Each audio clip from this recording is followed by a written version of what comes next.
Support the Amigos podcast and keep the Amiga goodness flowing for just $1 a month. Visit our page at patreon.com/AmigosPodcast.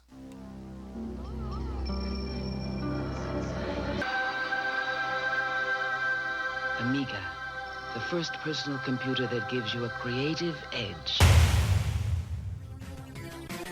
Amigos, the podcast about everything Amiga. Amigos is a proud member of the Throwback Network, your home for quality retro podcasts. And now, here are your hosts, Aaron Dowdy and John Bodovkar Schaller. Hi, everybody. Welcome to Amigos. I'm John. And I'm Aaron. And today we're going to talk about Sword of Sodan. Oh, yeah. But before we do, we don't have any news this week. But I did, since we're getting close to Christmas, thought we'd talk about a new game that's coming out for the Amiga. A brand new game. Okay. Called Elves Dreamland. Okay. Can This you elaborate on that? So I found out about this on a German site that All I had right. to translate. So if I get any of this information wrong, just blame Google Translate. So this is a side-scrolling platformer, and you control an elf whose job it is to collect 200 gifts. The game features 9 levels and a variety of styles. Is accompanied by wintry Christmas music. Ooh, timely. It requires an Amiga with OCS, Kickstart 1.3, and a That's Mega all of them. RAM as a minimum. All right. So if It's you're, almost every Amiga ever made. yeah, Except for the old 1.2s. If you're interested in that, I'm going to link to it on the show notes. That is Elves Dreamland. I didn't put who wrote or who produced it, but Santa. you can find out all about it. Could be. You know, we got to love Germany. Their news source. They're our number one news source. Yeah, I go to AmigaNews.de, Amiga68k.de. I go Yes. to all these places. We all the love time. our German buddies over there that keep the flame rolling. Yeah. So that's really all we have. There's not been a real busy news week. I will say, in let me Amiga. hop in here real quick. Okay. I mentioned this a couple weeks ago, but I'll pitch it one more time before I put a bullet in it. We're looking for your Amiga memories. If you remember when you got your Amiga for Christmas, or if you have a lovely memory with a friend of yours, and you while you were playing the Amiga, or you were making each other levels for the Amiga, or even if it's the Atari ST, or the 400, 800, any lovely memories. It's the time of the year to reflect. New Year's is coming, and I thought it would be neat to have a listener input on the show. So if you want to send in an MP3 or a little sound bite, or even type something up, just kind of relating your memories with the Amiga or these other classic machines, we will have a listen to them, throw some on the air, and share them with everyone that listens. Just a thought. If we don't get any in, I will just share an ugly, ugly thought, and then we'll never speak of it again. Yeah. Send those in, please. Or I'll kill both. I'll do it. All right. Sword of Sodan.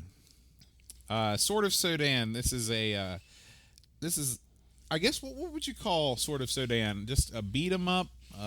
It's a leisurely Stroll left through. to right, side-scrolling beat 'em up with a medium-sized variety of critters and bad guys. Yeah. It was released for the Amiga in 1989 by Discovery Software. Yes. Later ports included Apple, Macintosh, which is rare. This is the first game it's not the first game in a while, but it's one of those. You didn't really get a lot of these sorts of games on the old System 7.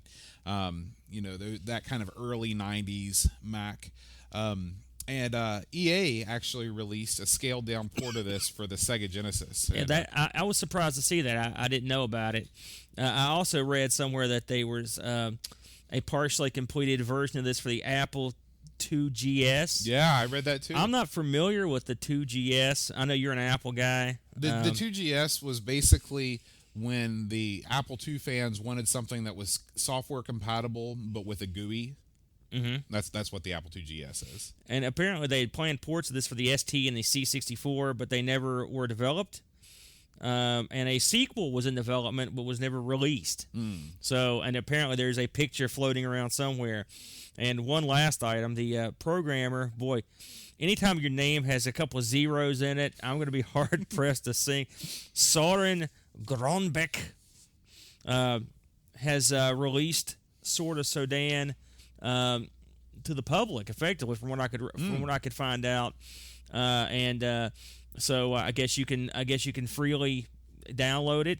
Might want to look into that, but that's cool. Yeah. I've actually got this is another game where I actually own the original discs. Amazingly, Wow. I know, I liked it. It was an awesome game. Where did you? Do you remember where you got it from?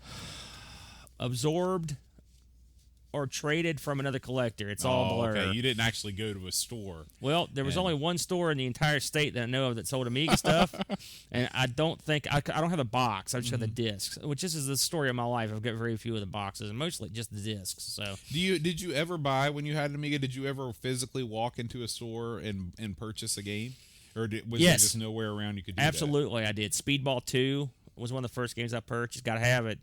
Flashback was one I purchased, or what was the other name? Flashback. That was everywhere. It was named Flashback.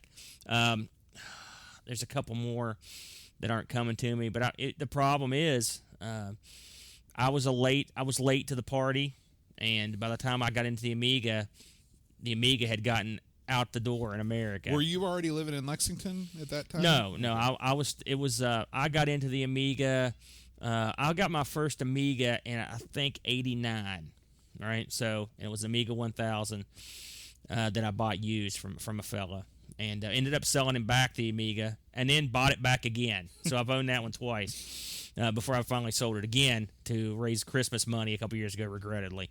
But like I said, there was one store that sold Amiga stuff, and then that one went away, and then I found another store, but it was a half-hour drive from here, but I would still go up and, I'd buy stuff now and again. Or I used to get a ton of demo discs, and I had Software of the Month Club that would send me stuff, and I would get magazines whenever I could find them. But again, those are hard to find. What was the name of the store?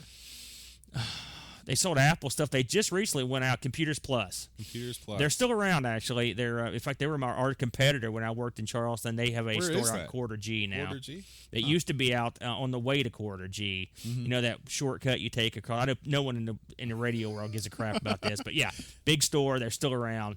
Yeah. They wouldn't hire me once, too, so they incurred my wrath. I showed them. I always wonder about that because I remember when I was a kid, very early on, looking for software for my Atari 1200 XL, and just not, by Fancy. that time, it was just not, you could not find it anywhere. But there was one store in Town Center Mall in Charleston. Computerland? That must have been it. Yeah. And I was a young kid, and but they still sold a very limited selection of Atari 8-bit stuff. The first time I ever saw a computer mouse was at a Computerland at in Charleston. It was before I even saw the Amiga. I was a kid, and they had a mouse hooked up to I can't remember if it was an Atari or an Apple. I think it was an Atari, believe it or not. And they were playing the racing game Pit Stop 2. That's what they were playing. But I thought the mouse worked on a cushion of air. I was like, wow, this is amazing. Like a hovercraft. Yeah, exactly. Yeah. Like the snow stand speeder or whatever. Right. But no, I was disappointed when I looked under it and saw a little wheel, little ball. I'd love to see some old pictures of that Computerland store. Yeah, boy, not the wax on this stuff, but I mean, it was a whole different ball game back in those days because you just walk in these stores, you never knew what you were going to see. There's a whole new wall of software. It's a whole games weren't coming out left and right. So you'd see, wow, look at this, and here's some new hardware, and here's another computer, and there were multiple computers. Look, there's the C64 section, there's the Apple section, there's the Coco, section for I'm tearing up, man. Now it's a. I remember going to Electronics Boutique or GameStop, and there would be PC everywhere, and then a little bit of console stuff. And then the PC stuff started shrinking, and it was all gone. It was all console. We were all screwed. So yeah. Anyway, but we're back. We're back. So, what were we talking about? Sword of Sodan? That's right. So, in this game, you get to select your own character. You get a choice. You can either be Brodan. Hey, that's right. That strikes me as funny. Brodan or Chardon, who and I guess it doesn't matter who you pick because they act exactly the same. Sure, it does, because no one wants to watch the guy lumber across the street. At least get the hot chick. And by the way, the selection screen in this is beautiful. It is. Hot, it is. And the way the screen appears, it's hard to explain. It's this crazy. It kind of morphs into pattern. Place. Yeah. And then in between levels, this the map sort of. The words sort of scroll like an old timey parchment. They kind of come down the screen. those are the little tidbits that I look for. Beautiful the way they did it. Yeah. These guys really paid a lot of attention, and they tried to put out something that's different. So, the thing that I first noticed about this game is that the sprites are huge. Yeah. I don't think I've ever seen a game with bigger sprites. That is I love that. I love it. Your guy is literally half the size of the screen. And the bad guys are huge. Yeah. And they're detailed. Mm-hmm. That's what I like about it. I don't think I ever saw a game with sprites this big. I can't think of any game, any classic game that has moving sprites that are that big. It's like everyone's an end boss. Yeah, that's exactly what it's like. That was great for a young blind Aaron.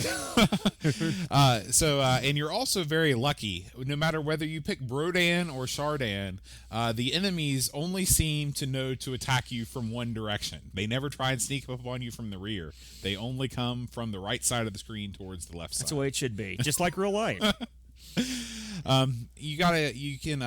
It's a little deeper than some hack and slash games. You can pick up items, potions.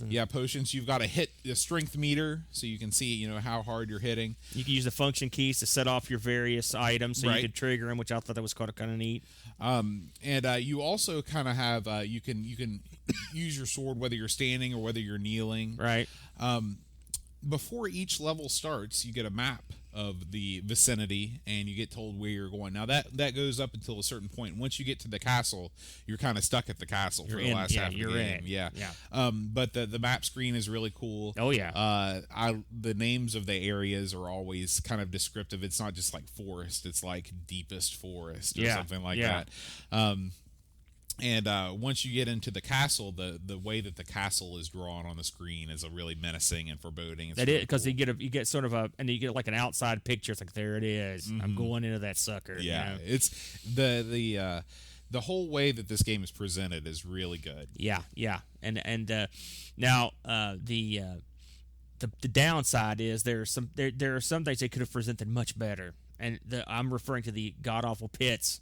They're a little bit repetitive. It's not just that they're repetitive, but they're a small little chunk of blackness on the bottom of the screen. And I'll tell you that if you don't have your monitor tuned up right, and you have the bottom of your screen cut off, you're screwed. Yeah, Jump that's right true. into these things. And the pits drove me bananas. I mean, for years, it's because this game is tough to jump in. It can be, of course, it's an Amiga game, so you're jumping. It can be difficult. Yeah. And it was a pain in the butt to jump over these pits. I would say these were cheap. These were cheap pits. In my opinion. There's 11 different stages in this. 5 are the first stages that you get to that are surrounding the castle. You go through the town. Which is cool because you chop that dude's head off. Yep. And it makes it awesome sound. Yeah. I'm not sure how realistic that is to somebody. That's exactly what it sounds like. I've never done it. It could be. If you've played Prince of Persia on the Amiga, it's very similar to when you get chopped in half. It's almost like somebody took an apple and went like perk with a big cleaver. That's what it sounds like to me. Then you go through the countryside, passing through. You got the forest, the graveyard, and then once you're in the castle, the levels are not you still have some variation, but you get a lot of kind of basement looking dwellings, even when you're not quite in the basement stage yet. But the castle has my personal favorite part of the game. All right. And that is the part of the game where you get to meet the animal. Yes. The animal. It's hard to say what the animal is. Ostrichy. Kind of, but he has sort of a duck bill that's also his face. And I think they did right by calling it the animal because they couldn't figure out what That's it was all you need supposed to to know. be either. Yeah. You don't need to say no more. It's the animal. That sums it up. But they use the animal to incorporate in a certain amount of puzzle solving. When you first mount the animal, you're informed that the animal is hungry, and you have to eat this monster that's just kind of hanging around, minding his own business. And once you do that, you're able to jump, which allows you to escape being drowned later on in the level. So there's a little bit of puzzle solving that goes on. The game mixes itself up well. There's a level in your forest where you're fighting the ghosts, and there's a level where you have to go across the bridge and the spears are coming up, and there's a level where there's logs coming. I mean, they do mix it up, I think, quite well. And then the animal is just another little, another stir of the drink, if you will. Yeah. So that was that's kind of the layout. So I like the game. I thought it doesn't control great. Anytime you have characters that are that large, you're going to be somewhat limited to what you can do with them. But on the same token, they're huge. Yeah. I mean, they're huge, And detailed, and there's a pretty wide variety of enemies. There's 13 different enemy types in this game. So I mean, that's not bad. is that counting the little logs and the weird barrels and Possibly. what is that thing that the rolling face thing? Yeah, what the hell was that? Yeah, I don't know. That reminded me of something from the Addams Family. That was like the woods. The woods were creepy in this, and there's the 2-headed or 3-headed thing. I don't know what that thing was called either. It's a thing. It's a monster. I didn't mind the game. Like I said, I love the game. It's one of my favorites. It's beautiful. They've done all the details, but there's a few shortcomings. The pits, the cheapness, some of the bad guys are irritating as hell to kill. Mm-hmm. This is another game that really could have used some background music too. Yeah. I looked at the person that did the music, Julian Lefay. She did this in a game called Zoom. If you look at what Discovery did, they didn't do a ton of stuff, but I mean, obviously this thing didn't have much music. They didn't hire the top shelf. I mean, no offense to Julian here, but there's not much music to it. I mean, really, it needed some. It was nice to set a mood. Mm-hmm. Maybe this game's old enough to where they didn't want to mix the channels in with the digitized sound or whatever. Right. The digitized sound's great.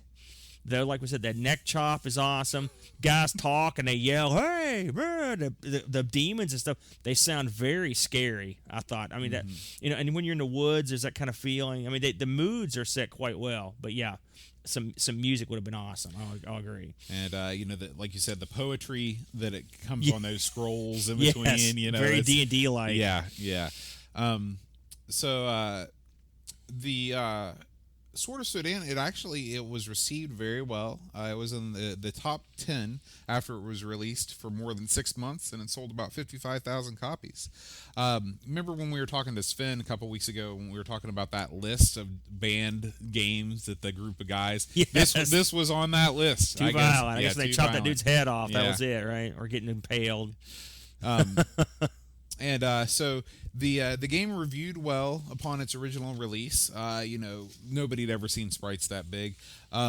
Before or since. Yeah, and but the game was re-released in 1993, and by that time, of course, so much time had passed that those reviews were not nearly as kind. Because obviously, if you're reviewing a game from 1998 in 1988, that's 5 years later.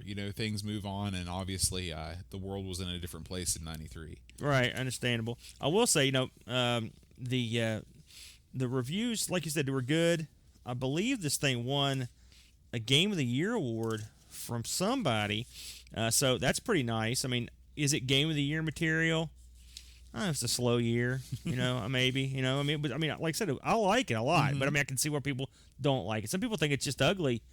They don't like the sprites to be that big. They think it's too, it's maybe it's too low res to have sprites that big. I don't know. I think it looked pretty awesome. Good. Even blown up on my big TV, the sprites still looked really good. Yeah, and it's like I said, if they could have polished the controls, that would have went a long way.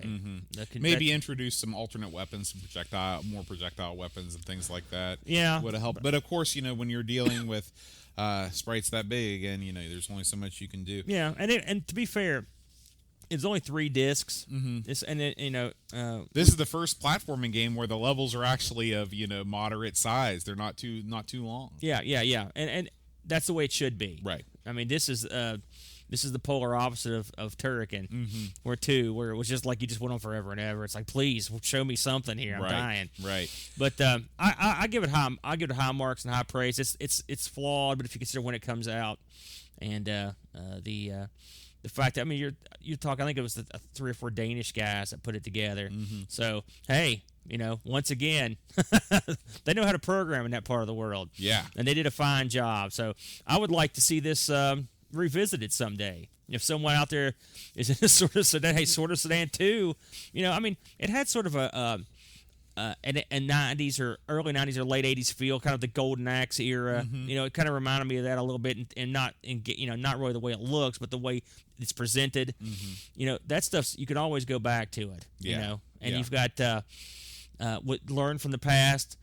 keep those big graphics. I mean, that's part of it. That could still work. I think it could still work as a phone game or something on the portables. I think you got some money there. So someone do some work. I watched a long play of this on YouTube, and the game can be completed if you go straight through it in about 15 minutes. Really? So yeah, it's not an incredibly long game, but that person was obviously very skilled at the game. Yeah, and no did kidding. Not die. Speaking of which, do you have a score for this game? I forgot it. Well, So I will bring the score up when I on the live stream. all right. I've got to check my email. We'll do battle on there. I did check this availability on eBay, and it's available. I didn't see any free discs, but the boxes are going for between $15 to $40. Okay, not bad. Not bad. And the box is pretty cool looking, So pick it up. It's a good pickup. Next week, as a special request by our sponsor O'Brien's Retro and Vintage, we're going to be doing that Christmas classic, James Pond 2. All right, until then, Adios.